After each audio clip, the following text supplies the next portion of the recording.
말씀 나누겠습니다. 요한복음 8장 1절에서 8절의 말씀을 하고 현장에서 잡혀온 가늠한 여인을 통해서 너는 깨끗하냐 라는 제목을 갖고 말씀을 같이 나눕니다. 오늘 본문은 우리가 읽었듯이 현장에서 가늠하다가 잡혀온 여인을 통해 이루어진 사건 내용이 이루어졌습니다. 여기서 모세 율법을 갖고 서기관과 바리새인들과 또한 예수 그리스도가 대립하는 과정 속에서 율법과 믿음의 차이성을 가지고 조금 은혜를 같이 나누고자 합니다. 율법과 복음은 모두가 하나님께로부터 나온 말씀입니다. 그러나 신앙의 성질은 너무나도 다릅니다. 율법은 자기가 하나님을 섬기는 것이라고 하면 복음은 은혜로 되어지는 것이 복음의 역사입니다. 그래서 우리가 이 로마서 7장에도 보면 율법은 하나님 앞에 선하고 또 거룩하고 의롭고 신령하기까지 하자 그렇게 말씀을 했어요. 그럼에도 불구하고 율법의 말씀은 우리를 살리는 말씀으로 주시지 않았다라는 거예요. 율법의 말씀은 우리가 잘 알다시피 우리를 살리려고 주신 말씀의 법이 아니라 도리어 이 율법을 통해서 죄를 발견하고 죄가 무엇인가를 알기 위해서 하나님 앞에 나오도록 또 하나님 앞에 용서를 받을 수 있는 길을 보여주시는 것이 율법의 그런 의무라고 하는 사실입니다. 자, 그래서 우리가 성경의 말씀은 의문으로 우리가 기록되었기 때문에 이것이 어떻게 보면 하나님의 비밀 속에 있는 섭리요 하나님의 그런 비밀입니다. 왜 그러냐면 마태복음 13장에도 주님이 말씀하기를 너희에게는 저들에게는 허락하지 아니했으나 너희에게는 그 너희는 제자들을 상징하죠. 너희에게는 하나님의 나라가 뭐가 됐다고 했죠? 허락되었다라고 분명히 말씀을 하고 있어요. 그래서 우리가 하나님의 말씀을 의문의 뜻으로 보면 왜 뭐가 문제가 되냐면 하나님의 말씀 속에 있는 그 말씀의 뜻입니다. 그러니까 우리 인생을 향하신 하나님의 그 궁극적인 뜻과 목적을 말씀에 담아서 사건 속에 기록을 하고 있다는 거예요.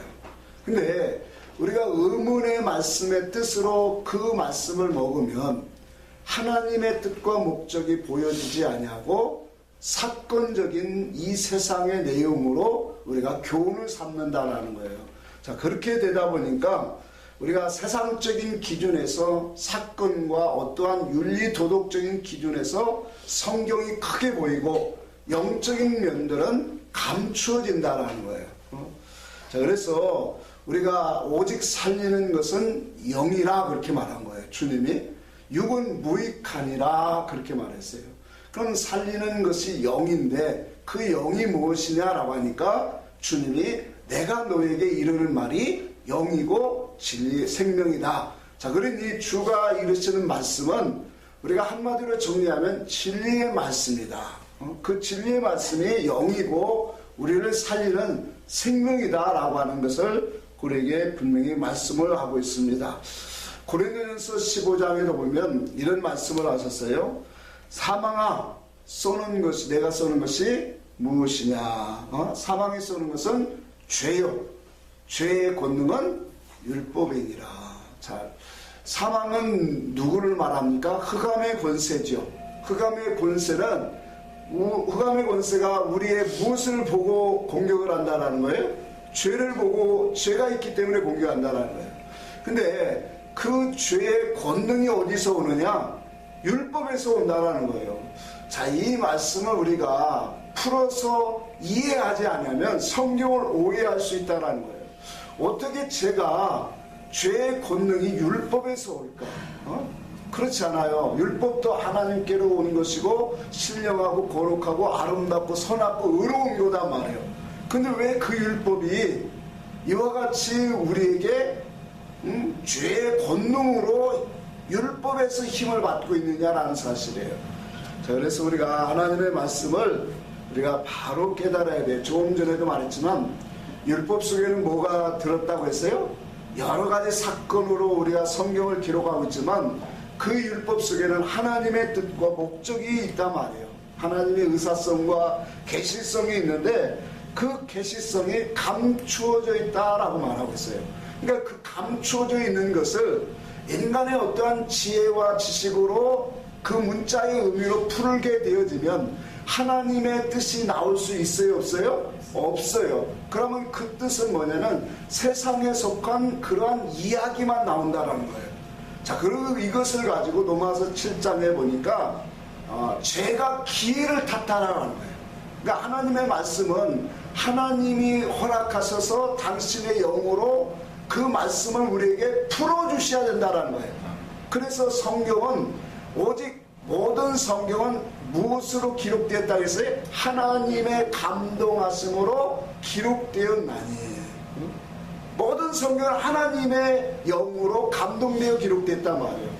그러니 그 말씀을 우리가 인간의 지혜와 지식으로 우리가 깨달을 수 없다라는 거예요. 그래서 성경에 로마서 이 7장 10절에도 보니까 사망에 이르게 할 계명이 도리어 생명에 이르게 할 계명이 도리어 사망에 이르게 되었다라고 하는 그 말씀의 뜻도 마찬가지입니다.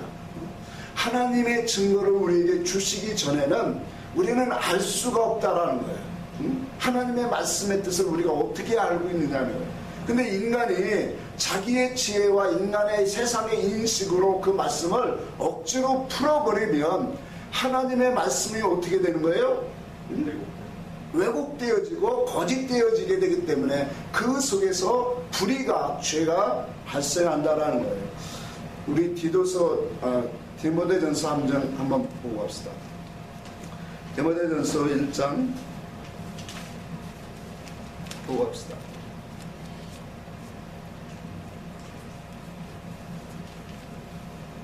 디모데전서 1장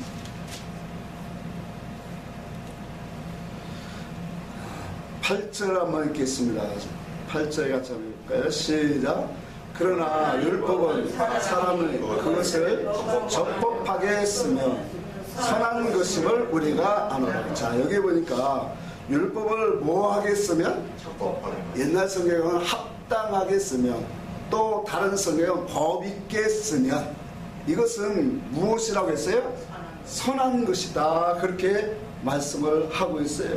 자, 그렇다면 어떻게 우리가 율법을 쓰는 것이 합당하게, 적법하게, 오늘 법 있게 쓰는 것인가를 알아야 된다는 거예요.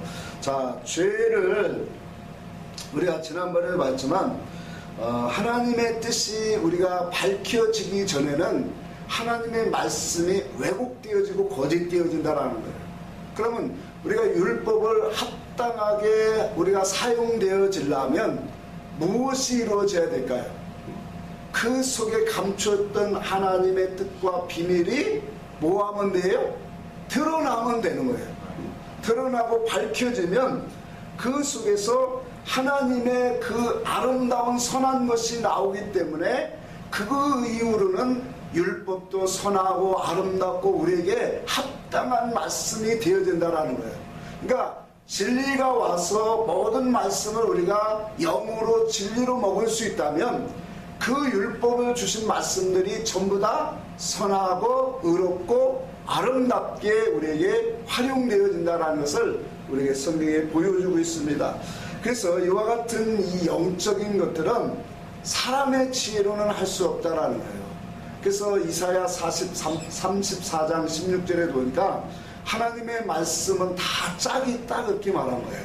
근데 그 짝을 흐트러 놓으신 분도 여호와의 일이 이를 명하셨고 또 여호와의 영이 이것들을 모으시느니라 그렇게 말씀하는 거예요.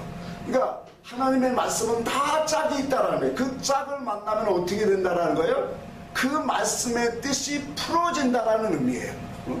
그러니까 하나님의 말씀은 짝이 만나야 이것이 이 말씀의 뜻을 갖고 주님이 말씀하신 거구나. 왜 하나님이 의문으로 기록하셨을까요?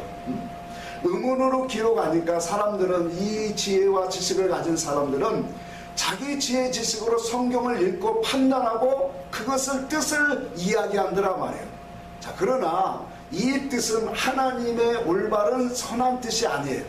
그래서 하나님의 영이 오셔서 우리를 당신의 선하신 말씀을 풀어주셔야만 우리가 하나님의 말씀 율법을 합법적으로 선하게 적법하게 먹게 되어진다라는 거예요. 자, 그래서 우리가 율법을 합당하게 쓰려면 누가 오야 되냐면 말씀 그대로 이를 흩으신 분도 하나님이시고 또 이를 명하신 것을 우리에게 모아주신 분도 누구라고 했어요? 하나님의 영이다, 그렇게 말했어요. 자, 그러니까 우리가 율법을 우리가 합당하게 보고 먹고 마시려면 누가 오셔야 돼요? 성령이 오셔야 된다는 거예요. 그러면 성령이 오시려면 먼저 누가 또 오야 돼요? 예수 그리스도가 오야죠. 그렇죠? 예수 그리스도가 오셔서 십자가의 복음을 완성하신 이후에 오늘 성령이 오셔서 우리에게 당신의 복음을 오늘 우리에게 알게 하시다라는 거예요. 이게 순리다 말이에요. 자, 그래서 이 율법은 이와 같이 선하고 아름다운 것이지만 우리를 살리는 법은 아니다라는 거예요. 그러면 그걸 율법을 갖고 지켜 행하고 율법의 의문으로 우리가 바라보게 되어지면 자꾸 어떤 사람이 되냐면 남을 판단하고 지적하는 사람이 된다라는 거예요. 그러니까 지식이 높아질수록 하나님의 말씀을 많이 아는 사람일수록 그 속에서 하나님의 그 선하신 뜻이 감추어지면 우리 인생은 다 자기 의로움이 나오더라는 거예요. 그래서 목사님 치고 믿음 없는 사람처럼 보이는 사람은 없어요. 장로님처럼 야, 참 멋있다, 믿음 있는 것처럼 외형적으로는 다 보고 그렇게 인식을 하는 것처럼 율법이라고 하는 것은 이런 껍데기란 말이에요. 자, 그런데 복음에는 이 놀라운 능력이 있죠. 그 중에 뭐냐면 죄를 사하는 능력이에요. 죄를 가리고 덮어주고 용서하는 그 능력이 복음이 가진 능력이에요. 근데 그 능력 속에는 왜 이와 같은 능력이 되냐면 예수를 말미암아 복음이 왔지요. 근데 그 예수에게는 어떤 것이 있냐면 온전하게 하는 피가 있어요. 또 그 온전케 하는 진리가 그 속에 있기 때문에 그렇다는 거예요. 자, 그러니까 예수의 피와 예수의 그런 복음은, 진리는 우리를 뭐 할까요? 우리를 용서하여 주시고 깨끗하게 씻어 주시고 우리를 자기 자신을 하나님의 의와 선하신 뜻으로 세워가는 그런 능력이 복음 안에 있다는 거예요. 참 놀라운 것은 오늘 본문의 말씀처럼 예수님이 여자에게 이르기를 이렇게 말합니다. 너를 고소한 그들이 어디 있느냐? 또 너를 정죄한 자들이 이곳에 없느냐? 그렇게 말하죠. 그러니까 그 여인이 뭐라고 말해요? 예, 없습니다. 그렇게 말해요. 그러니까 주님이 나도 너를 정죄하지 아니하노니 이제 가서 다시 범죄하지 말라. 그렇게 말해요. 자, 성경은 이와 같이 모든 것은 예수 그리스도의 복음 안에서 우리가 다 해결되어진다는 거예요. 자, 우리가 이 성경이 이와 같은 역사적인 이 여인의 현장에서 잡혀온 가늠한 여인을 통해서 성경은 무엇을 말하고자 할까요? 우리에게 육적인 간음을 하지 말라고 하는 그러한 이 교훈성을 말하고자 함이 아니라는 거예요. 성경은 영적인 간음을 이 말씀을 통해서 우리에게 주고 있다는 거예요. 여러분, 우리가 이 말씀을 깨닫기 전에는 그러한 것들이 보이지 않았지만 깨닫고 보니까 여러분, 오늘 예수님을 참소하고 예수님을 시험하고 예수님을 어떻게 하면 죽이려고 했던 이 바리새인들과 서기관들이 우리가 하나님 말씀 속에서 본질 속에서 보면 이들이 어떤 사람인가를 우리는 알아야 되는 거예요. 그러니까 하나님의 온전한 신앙을 버리고 하나님의 온전한 신앙을 우리가 가졌다면 예수가 그리스도됨을 어떻게 해야 돼요? 알고 믿고 우리가 영접하게 되어진다는 거예요. 자, 그런데 이와 같이 예수를 날마다 시험하고 어떻게 하면 그를 죽이려고 하는 그들 자신이 오늘 뭐냐면 영적인 음행하는 자들이라고 하는 거예요. 그러니까 지금 현장에 잡혀온 여인은 육신적인 가늠을 하다 잡혀온 여인이지만 오늘 이와 같이 예수를 고발하고 예수를 오늘 이 시험하려고 하는 이런 사람들이 참소하려고 모여든 그 많은 사람들이 영적으로 신앙 사상적으로 보니까 그들이 누구냐? 하나님을 떠나 있는 사람들이고 하나님을 온전히 섬기지 못하는 영적인 행음하는 자들이라는 거예요. 이것을 너는 볼 줄 알아야 된다라는 거예요. 여러분, 우리는 이 육신의 눈을 갖고 현장에 잡혀온 이 여인의 관계 속에서 가늠한 사건만 우리는 자꾸 보여지게 되더라는 거예요. 근데 주님이 진정 우리에게 말씀하는 건 지금 자기를 고소하는 자들, 참소하려고 하는 자들, 시험하려고 하는 그 무리들이 뭐냐? 하나님의 온전한 율법 속에서 오늘 벗어난 자들이다. 이탈된 자들이다. 그러니까 하나님의 뜻과 목적에서 이탈된 그들이 누구냐? 바로 영적으로 가늠하고 있다라는 사실을 오늘 우리는 알아야 된다라는 거예요.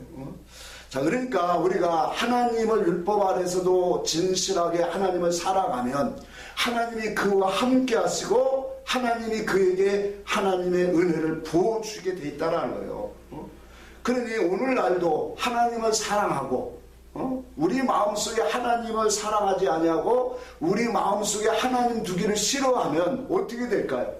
성경 그대로 되어지더라고요.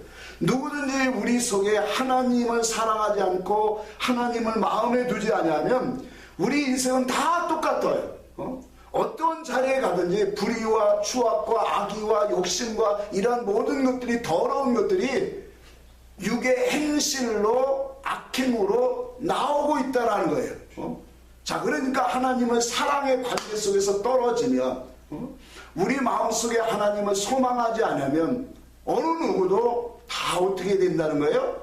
불의한 일을 행할 수밖에 없고 추하고 더러운 인생의 그러한 욕망과 죄악의 사슬 아래 각처 행할 수밖에 없다라는 것을 오늘 우리에게 말씀하고 있다라는 거예요. 자, 오늘 본문의 말씀에 3, 4절을 한번 봅시다. 음행 중에 잡혀온 여인을 끌고 와서 예수께 고발을 하고 있어요. 그렇죠? 자, 그런데 우리가 가만히 보면 성경을 좀 연구를 해보면 왜 여자만 끌고 왔을까? 성경에 보면은 성경은 분명히 뭐라고 말하면 음행한 현장에서 잡혀온 사람은 그 남자와 여자 할 것 없이 다 뭐냐 끌고 와서 돌로 쳐라, 그렇게 말씀을 하고 있어요. 레위기 20장 10절 또 신명기 20장 23절, 이 신명기는 한번 같이 찾아봅시다. 제가 레위기 20장 10절에 보니까 신명기 22장 22절, 레위기 20장 10절에 있어요. 누구든지 남의 아내와 간음하는 자, 곧 그의 이웃의 아내와 간음하는 자는 그 간구와 은부를 반드시 죽일지니라, 그렇게 말했어요. 신명기 22장 한번 22절 같이 한번 읽어봅시다. 시작. 시작. 어떤 남자가 유부녀와 같이 22장 22절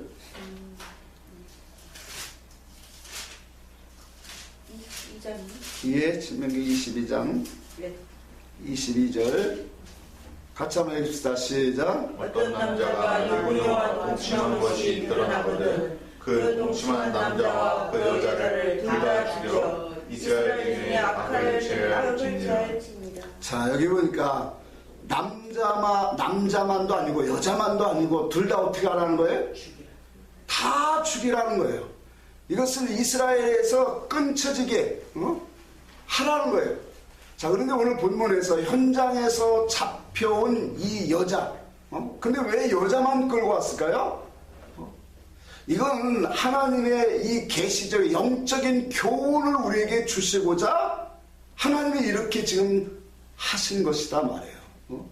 그러니까 남자도 끌고 와서 당연히 돌로 쳐 죽여야 되는데 지금 이 여자만 끌고선 영적인 것들을 지금 이야기하고자 하는 거고 성도와 그리스도와의 관계성을 우리에게 보여주고자 말씀하는 거라는 거예요. 자, 그렇다면 이 여자는 누구를 상징할까요? 오늘날 모든 인생을 상징하고 더 나아가서 오늘날 모든 우리의 성도들을 상징하고 있다는 거예요. 자, 그러면 오늘 우리 성도들은 하나님 앞에 우리가 죄사함을 받으려면 어떻게 해야 될까요? 어제나 오늘이나 똑같지만 우리가 하나님 앞에 은혜를 힘입는 그러한 그 사랑 안에 육신적인 죄뿐만 아니라 영적인 죄까지도 주님 앞에서 뭐가 되어야 돼요? 드러나야 된다라는 거예요. 이게 율법의 의미라고 했잖아요. 그러니까 육신적인 죄도 그렇고 영적인 죄까지도 예수님 앞에 드러나고 들춰내지고 그 자신 앞에 주님 앞에 고백되어야 된다는 거예요. 그러니까 죄가 밝혀나고 드러나지 않으면 죄가 죄인지를 몰라요. 또 그것을 알고 있어도 내가 그것을 죄인이라고 하는 것을 그분 앞에 고백하지 않는다면 용서받을 수 있어요? 없어요? 없는 거예요. 자, 그래서 이와 같이 오늘날 이 예수를 영적으로 예수 그리스도의 이러한 이 주님 앞에 용서받는 길은 이런 관계성이 있다는 거예요. 누구든지 이 여인 앞에 끌려온 모습처럼 우리는 이 예수 그리스도 앞에서 용서받으려면 자기 자신이 죄가 뭔가를 알아야 된다는 거예요. 그래서 그것이 밝혀지고 드러나야 돼요. 특별히 뭐냐면 영적인 죄도가 마찬가지예요. 육신적인 죄는 율법으로 우리가 기록되었기 때문에 누구든지 이것은 다 자기 양심이 알아요. 근데 영적인 죄는 하나님의 말씀을 통해서 깨닫지 못하면 영적인 죄를 우리가 알 수가 없는 거예요. 그래서 우리가 온전하게 죄사함을 받는 것은 이와 같이 하나님 예수 그리스도 앞에서 자기의 죄들이 드러나야 된다는 거예요. 그리고 고백되어야 된다는 거예요. 그렇게 되어야 온전하신 그리스도, 우리의 참된 신랑 되신 예수 그리스도와 연합하는 믿음의 길이 열려진다는 거예요. 이 신앙을 오늘 우리는 말씀을 통해서 보여야 된다는 거예요. 자, 그래서 우리는 누구든지 죄를 감춰놓고는 하나님 앞에 은혜를 받을 수 없다는 거예요. 우리가 육신적인 죄를 갖고 율법 아래서 많은 회개를 합니다. 그 회개를 한다 해도 우리가 영적인 깊은 신앙으로 들어가지 못하는 한계가 왜 그러냐면 영적인 죄성을 우리는 발견하지 못하기 때문에 그래요. 그 영적인 죄는 뭐냐면 하나님과 나와의 관계성이에요.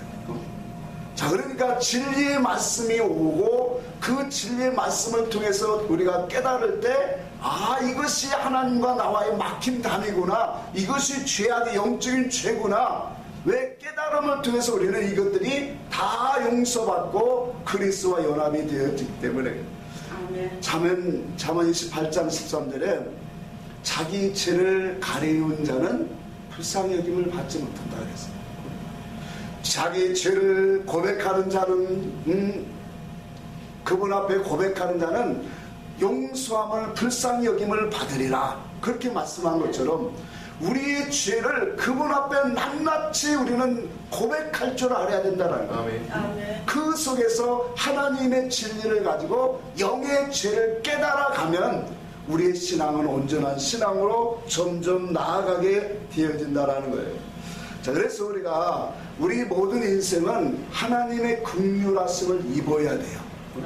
근데 이 긍휼함을 입으려면 누구든지 뭘 해야 돼요? 예수 그리스도의 발 아래 엎드려서 그의 말씀을 오늘 드려야 된다는 거예요. 이것이 유일한 길이에요. 하나님 앞에 은혜를 입을 수 있는 유일한 길이에요. 왜 우리가 예수 구약에도 죄 사함을 받았어요? 못 받았어요? 받았단 말이에요. 근데 온전한 그런 신앙으로 가기 위해서는 예수 그리스도의 발 앞에 엎드려서 그가 주시는 말씀을 들을 때 우리가 깨닫는 영이 와서 우리를 하나님의 올바른 길로, 진리를 알게 하는 길로 인도하신단 말이에요. 자, 그런데 이와 같은 하나님의 그 길을 가는 것은 오직 이와 같은 은혜를 힘입어야 된다는 거예요. 근데 이러한 존재가 우리인데 걸핏하면 오늘 종교 지도자는 예수를 고발하고 고소하고 시험합니다. 자, 그러면 지금 이들의 신앙 사상을 우리가 보면 영적으로 그들이 하나님을 떠난 자들이다, 하나님 앞에서 오늘 이들이 영적으로 가늠한 자임을 오늘 우리가 보게 되어진다는 거예요. 그래서 우리가 하나님의 말씀을 진리로 먹지 못하는 자들이 결과적으로 뭐냐? 영적인 행음을 하고 있는 거예요. 그러니까 신앙생활을 자기 중심적인 하나님을 섬기고 있다는 거예요. 오늘 우리가 온전한 신앙이 되려면 예수의 발 앞에, 복음 앞에 엎드려져서 그분의 말씀을 깨닫게 되어질 때 우리가 온전한 길을 찾아가게 되어질 줄 믿습니다. 아멘. 자, 그래서 우리가 이 지난 시간도 봤죠. 예수님이 왜 종교 지도자들을 책망하고 있는가를 우리는 보아야 되는 거예요. 그들이 윤리 도덕적으로 흠이 있어가 아니에요. 그렇다고 그들이 하나님을 섬기는데 어떠한 정성이 부족해서 주님이 그들을 책망하고 있는 게 아니라는 거예요. 항상 말씀을 드리지만 하나님의 영적인 관계성이에요. 하나님을 향한 그 믿음이 비틀어졌기 때문에 하나님이 그들을 향하여 책망하고 있다는 거예요.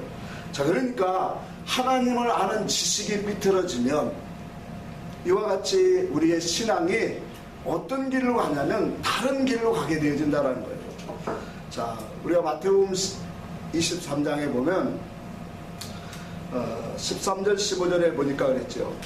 주님이 그랬어요. 외식하는 서기관 바리새인들이여 화 있으리로다 하면서 책망을 합니다. 그 책망하는 이유를 보니까 천국 문을 닫고 있다 그렇게 말하고 있어요. 여러분, 천국 문을 닫고 있으니 하나님 앞에 보실 때는 얼마나 악한 자들이냐는 거예요. 천국 문은 열려져야 그 세계를 보고 들어갈 거 아니에요? 근데 본문에 보니까 자기들도 들어가지 아니하고 남도 들어가지 못하게 하고 있더라는 거예요. 이것이 바로 뭐냐면 악하다라고 하는 거예요. 자, 하나님이 당시에 종들을 세운 것은 무엇을 하기 위함이에요? 천국문을 열고 하나님을 알게 하기 위함이다 말이에요. 그래서 하나님을 알아서 그 말씀의 뜻과 목적 속에서 바른 인생으로 이 세상을 살아가도록 하는 것이 하나님이 당신의 종들을 태워서 세운 목적이라고 하는 거예요.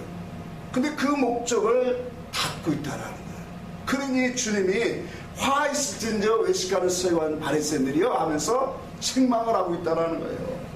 또 뿐만 아니라 우리가 마태복음 23장 23절에 보니까 화 있을지저 외식하는 서기관들이여 바리새인들이여 너희는 박하와 회당과 근처에 11조를 넣되 율법에 더 중한 바 의와 인과 신은 버렸도다 그렇게 말했죠. 자, 의와 신과 인을 오늘 성경에는, 우리 성경에는 정의와 긍휼과 믿음이라 그렇게 말했어요. 자, 그러니까 이런 보이는 크고 작은 10의 1조는 하나님 앞에 구분을 하고 있더라는 거예요. 자, 그런데 더 중요한 바 무엇을 버리고 있더라는 거예요? 그 속에 있는 하나님과의 관계 속에 나오는 하나님의 의, 또 하나님의 극렬한 사랑과 하나님을 향한 믿음, 이것을 버리고 있더라는 거예요. 그러니까 육신의 11조는 잘 구분하는데 영적으로 더 중요한 그 속에서 하나님과 관계성이 하나님의 의를 알고 하나님의 그 믿음과 하나님의 참된 사랑을 느낄 수 있는 그런 영적인 관계성을 뭐예요? 버리고 있더라는 거예요. 자, 보세요. 그래서 하나님의 것, 하늘의 것, 신령한 것, 믿음의 것을 버리는 것이 이게 뭐냐? 악한 것이고 죄요 불법이라고 하는 거예요. 그러니까 이와 같은 신앙생활하는 게 결과적으로 뭐냐? 영적인 간음이다라는 거예요. 하나님을 떠난 인생은 이와 같이 말씀 속에서 하나님을 찾지 못하면 다 우리는 영적으로 간음하게 되어 있다라는 거예요. 그럼에도 불구하고 오늘 본문에는 현장에서 잡혀온 여인을 가지고 주님 앞에 세워놓고 이런 여자는 율법에 기록하기를 돌로 치라 하였나이다. 선생은 어떻게 말하겠나이까? 그렇게 말하고 있어요. 율법을 바로 알았더라면, 율법에 하나님의 주신 의미를 바로 알았더라면 이와 같은 그러한 예수를 고발하려고 하는, 시험하려고 하는 그러한 이러한 무리들은 없었을 거예요.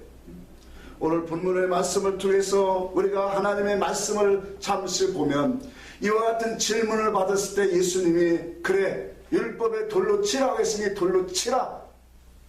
과연 그렇게 말했다면 그들이 뭐라고 했을까요?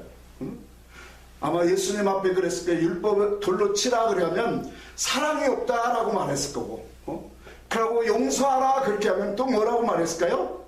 저는 율법을 어기는 자라 그렇게 말했을 거예요. 그러니까 이러지도 못하고 저러지도 못하는, 앞으로 나가지도 못하는 이런 진퇴양난, 이런 상황에서 주님이 땅에 글을 쓰셨다 그렇게 말했어요. 그 글을 보고 아무도 다시 질문하는 자가 없더래요. 여러분, 이 질문이 어떤 질문이었을까요? 어떤 글이었을까요? 저는 아마 생각을 하면서 묵상을 해보니까 주님이 이런 글을 쓰셨을 것 같아요. 심판하시는 이는 오직 하나님 한 분뿐이니라. 그 글을 쓰셨을 것 같아요. 그러고 나서 일어나서 말씀하시기를 너희 중에 죄 없는 자가 먼저 돌로 치라. 그러고 다시 땅에 글을 쓰시니 양심의 가책을 받아 사람들이 말씀의 가책을 받아 느껴 어른으로부터 시작하여 젊은이까지 하나씩 다 떠나가고 여인만 남았더라. 여러분, 복음이라고 하는 것은 진짜 이런 거예요. 하나님의 말씀을 통해서 우리는 가책을 받아야 돼요. 깨달아야 돼요. 또 그 말씀을 통해서 내가 죄인임을 드러나야 돼요. 근데 오늘 본문에 있는 말씀들의 그 모인 무리들을 한번 보세요. 서기관과 바리새인들과 그 모인 무리들은 말씀을 듣고 여기에 보니까 양심의 가책을 받아 하나씩 둘씩 뭐 했더라? 떠나갔더라. 오늘 말씀을 듣고 우리가 마음의 가책을 받는다면 어떻게 해야 될까요? 말씀의 가책을 받는다면 우리는 회개하고 용서를 빌어야 되죠. 내가 죄인입니다. 우리가 선하지 못했습니다. 내가 악합니다. 라고 그분 앞에 엎드리고 용서를 빌어야 그것이 하나님의 긍휼을 힘입을 수 있는 사람임을 우리는 알고 있어요.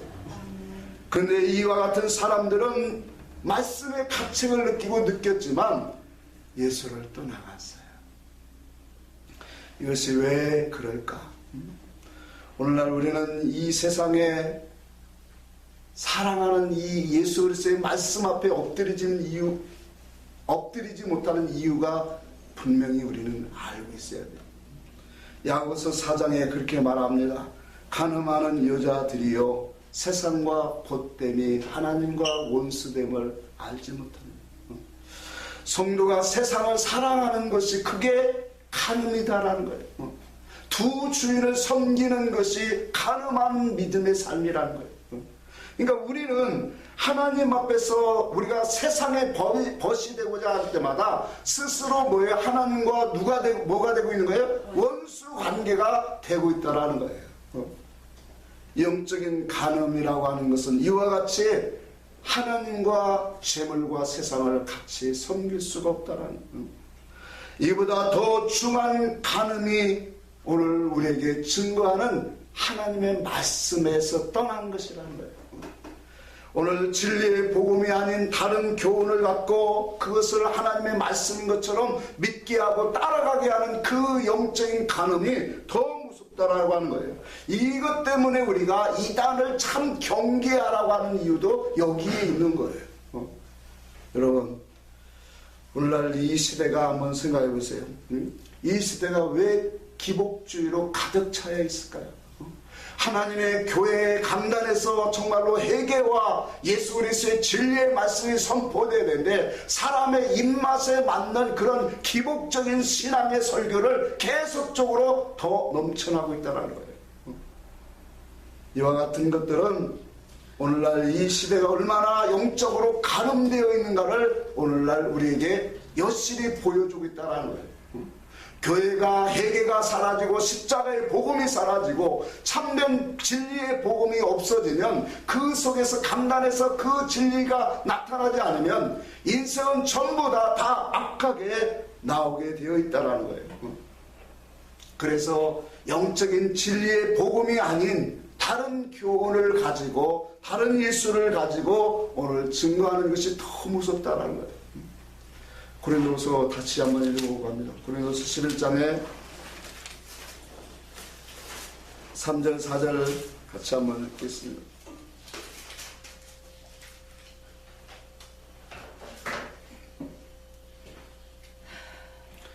3절까지 같이 한번 읽겠습니다. 시작. 뱀이 그 관계를 하와를 미혹하는 것 같이 너희 마음이 그리스도를 향하는 진실함과 거룩 깨끗함에서 떠나 부패할까 두려워하노라.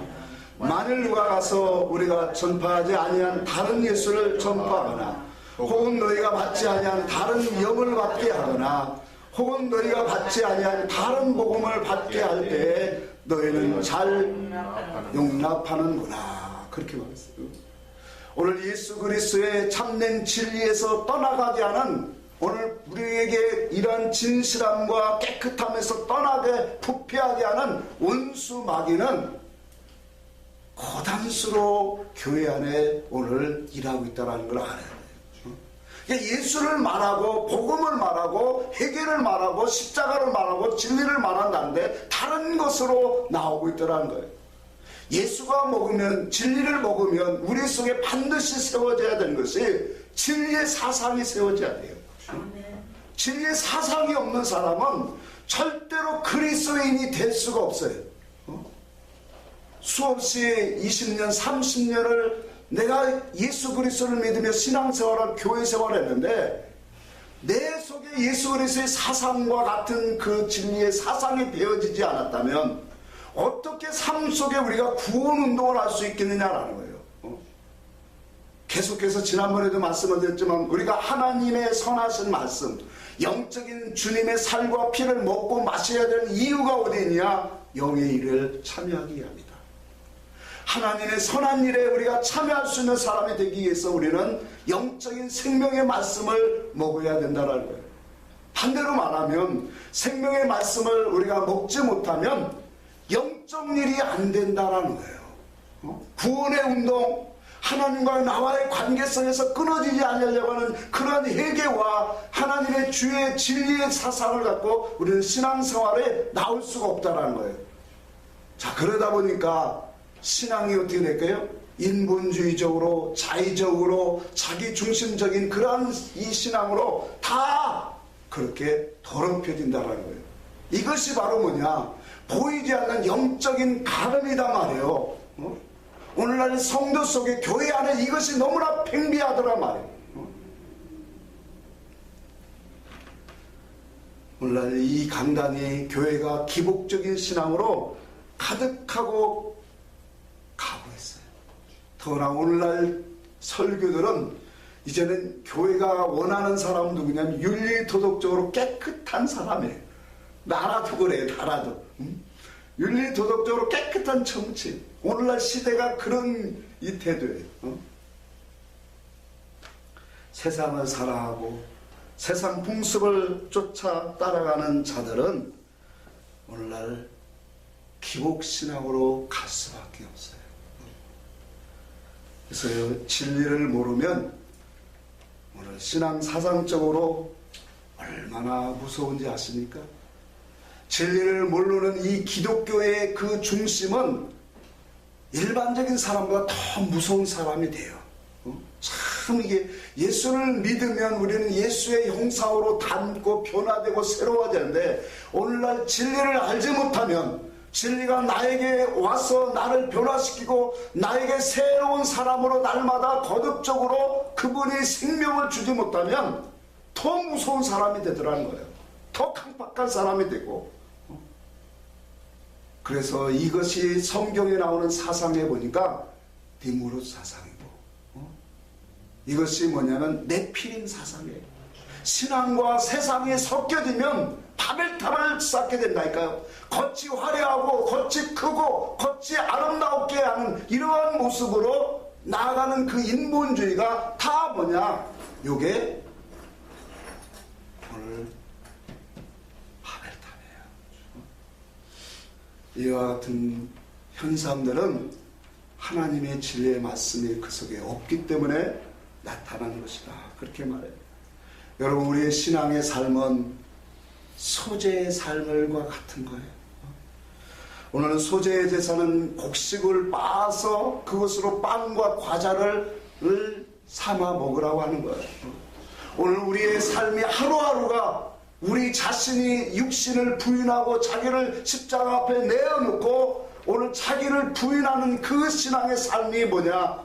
하나님의 말씀하시는 소재의 제사를 우리가 드려지는 사람이 된다는 거예요. 그래서 소재에는 여러분, 성도의 삶이 언약의 말씀과 성령의 인도하는 그런 삶에서 떨어지면은 다 다른 누룩으로 자기 속에 가득 채워가고 있다는 거예요. 오늘 본문을 보세요. 현장에 간음을 하다 잡혀온 여인을 주님은 어떻게 하셨어요? 그를 정죄하고 그를 참수했습니까? 아니면 용서했습니까? 용서하셨어요. 오늘날 신분과 또한 어떤 직분을 떠나서 어떤 누구든지 우리는 주님 앞에서 용서받지 못할 일이 없어요. 특별히 우리가 육체가 거하고 있는 이 동안에는 영과 육의 어떠한 죄를 속에서도 우리는 다 뭐냐면 용서받을 수 있는 길이 있어요. 베드로는 3번이나 주님을 모른다고 부인을 했어요. 3번째는 저주하면서 부인을 했어요. 그런데도 그런 예수님의 말씀이 기억나서 나가서 통곡하고 회개하고 참된 제자의 삶을 살아갔어요. 오늘 이 땅에 살아가는 우리들은 수없는 많은 죄 가운데 우리도 빠지게 되지만 이 육신을 갖고 있는 동안에는 하나님이 우리의 모든 것을 다 용서하기로 약속하셨어요. 그래서 요한일서 1장 9절에 만일 우리가 우리 죄를 자백하면 저는 미쁘시고 의사 우리의 죄를 사하시며 모든 불의에서 우리를 깨끗게 하실 것이라 그렇게 분명히 말씀을 하고 있어요. 그래서 우리는 주님 앞에 우리가 육신이 있는 동안은 얼마든지 회개하고 용서받지 못할 일들이 없어요. 오늘날 기독교인들은 기독교인들 중에서도 수없는 많은 사람들이 간음죄를 지었어요. 또 종교 목회자들이 이 남녀간의 문제 때문에 교회에서 출교당하는 일들이 참 많아요. 그렇다고 이러한 것들 때문에 우리가 지옥 가지 않습니다. 얼마든지 용서받을 수 있는 거예요. 그런데 우리가 이런 것들을 우리가 삼가야 되는 육신적으로 삼가야 되는 것들이 왜 육신적으로 삼가야 되냐면 저는 그래요. 이런 것들이 언론과 나오면은 그리스도의 이름이 너무 먹칠이 되기 때문에 하나님의 교회와 그리스도의 이름이 땅에 너무 떨어지기 때문에 그게 마음이 아프단 말이에요. 그러니까 영적인 관계 속에서 하나님과의 관계를 바로 가지면 우리가 이 모든 것들도 다 이길 수 있는 힘과 은혜가 우리 속에 나와진다는 거예요. 우리는 다 하나님으로부터 부르신 뜻이 우리는 가지고 있어요. 하나님이 우리를 이 땅에 보내신 목적을 우리는 다 우리에게 선하신 목적과 계획하심이 있음을 우리는 잊지 말아야 합니다. 세상과 벗됨이 하나님과 원수가 되는 줄 알지 못하느냐 말씀하신 것처럼 성도가 세상을 사랑하면 그 속에 하나님의 뜻과 목적을 품고 살아갈 수가 없어요. 이 말인즉 구원운동을 할 수가 없다는 거죠. 구원운동을 하지 못하면 우리가 이 땅의 나그네의 이 광야 생활 속에서 정말로 입혀져야 할 그 예복을 준비하지 못한다는 거예요. 이것이 너무나도 중요한 거예요. 그래서 우리가 영적인 진리의 말씀을 통해서 우리가 하나씩 우리가 깨달아서 바른 길, 옳은 길을 찾아갈 때마다 우리는 우리의 영적인 옷을 하나씩 그리스도의 옷으로 꾸미고 있다는 사실을 믿으시기를 바랍니다. 그래서 많은 분량대로 지혜와 지식을 깨달아서 오늘 구원운동 열심히 해서 주님 앞에 섰을 때 세마포 옷을 입고 갈 수 있는 사람, 그 사람이 누구예요? 영광스러운 사람 아니겠어요? 여러분, 이 세상에 어떠한 죄 때문에 눌리십니까? 우리는 눌릴 필요가 하나도 없어요. 우리는 다 더럽고 추하고 죄인들이에요. 오늘 본문의 말씀에 당신은 깨끗하십니까? 나는 깨끗한가? 라는 질문을 갖고 이제 결론을 한번 맺고자 합니다. 여러분, 우리는 깨끗합니까? 우리도 다 더럽고 추하고 주 예수 그리스도의 보혈의 공로가 없으면 살아갈 수 없는 죄인이에요. 우리도 이와 같이 부질없고 똥과 같은 인생이기 때문에 우리는 그러한 이 예수 그리스도의 은혜를 알기 때문에 우리는 지금 뭐예요? 더 예수 그리스도 앞에 엎드리는 거예요. 예수 그리스도가 없으면 우리는 살아갈 수 없는 존재고, 그분의 영성의 삶으로 우리가 같이 갈 수 있는 그런 오직 유일한 것은 주님밖에 없어요. 바울은 고백합니다. 다른 복음은 없다. 다른 것은 용서받고 깨달을 수 없음을 우리는 알아야 돼. 오직 진리가 우리를 용서하시고 우리를 깨끗게 하시고, 오직 진리가 우리를 변화시키고, 오직 진리가 우리를 날로 새롭게 하고 있다는 사실을 믿으시고, 우리가 진리의 말씀 앞에 엎드려서 그 말씀을 먹음으로 오늘 하나님의 나라의 참된 의의 옷을 입고 참여할 수 있는 사람, 그 사람이 복 있는 사람인 줄 믿으시기를 바랍니다. 이와 같은 사람이 진리 앞에 섰을 때는 어떤 사람이 될까요? 진리의 옷을 쓰고 믿음에 굳게 선 사람이 복음을 가진 사람들이다. 이 사람은 다른 복음, 다른 신앙으로 접해져 있는 사람들을 이끌어낼 수 있는 사람이고, 그 사람들을 바른 길로 인도할 수 있는 그러한 믿음의 삶을 우리는 살아가게 되어진다. 오늘 여러분들이 이런 삶이 되기를 원합니다. 죄와 싸우면서 허덕이는 그런 인생이 아니라 하나님의 의를 통해서 올바른 인생으로 서서 정말로 많은 영혼들을 정말로 우리가 기도해주고 그들의 영혼들을 이끌어낼 수 있는 믿음의 사람, 전도자의 삶, 진리의 사람이 되어지기를 주의 이름으로 축복합니다. 아멘. 같이 기도하면서